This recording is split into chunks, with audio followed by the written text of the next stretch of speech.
បាទសួស្តីបងប្អូនអ្នកចិញ្ចឹមជ្រូកថ្ងៃទី8ខែឧសភាឆ្នាំ2026មើលជ្រូកបងខ្ញុំតិចនេះពួកព្រៃកាត់កដុលអានេះកាត់ជ្រូកបរទេសជ្រូកជប៉ុនជ្រូកចិនណាខ្នងអែននេះនោះពួកកាត់ព្រៃនោះកដុលកាត់ព្រៃនេះបាវានេះ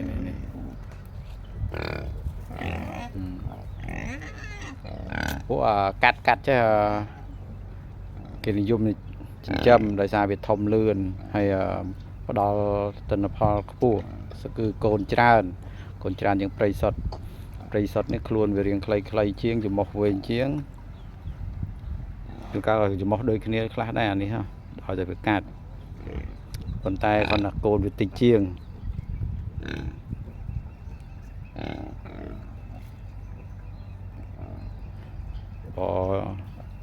ស្រួលចិញ្ចឹមកដុលគេចូលចិត្តចិញ្ចឹមកដុលនេះឯងកដុលកាត់ព្រៃនេះឯងវាស្រួលចិញ្ចឹមបានកូនច្រើនបើព្រៃនោះកម្រដល់10កូនភាគច្រើនក្រោម10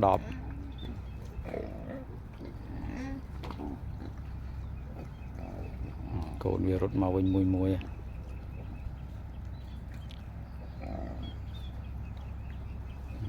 កូននៅខាងក្រៅលបង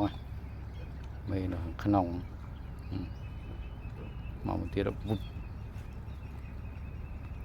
កូនវាឆ្នោតចឹងកាត់ព្រៃប៉ុន្តែពេល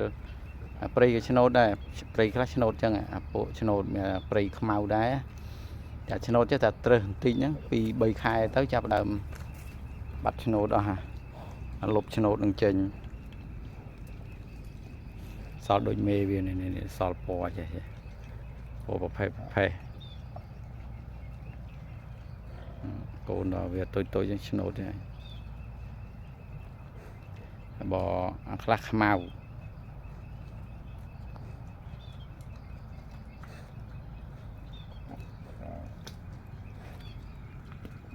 នេះឃើញតណាមគៀនជើងនេះ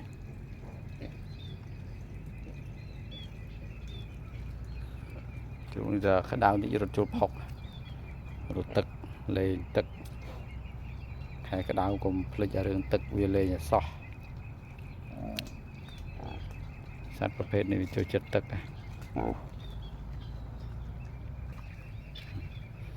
កូនរត់ប្រុយក្នុងវាមាននេះបើnóឈុតកូនខ្មៅនោះមិនដេកមានជាពាក់ញ៉ាមរៀលទេស៊ីទុយមុំឆ្អែតក៏ដេកចឹងមុំឆ្អែតដេកទៅដឹង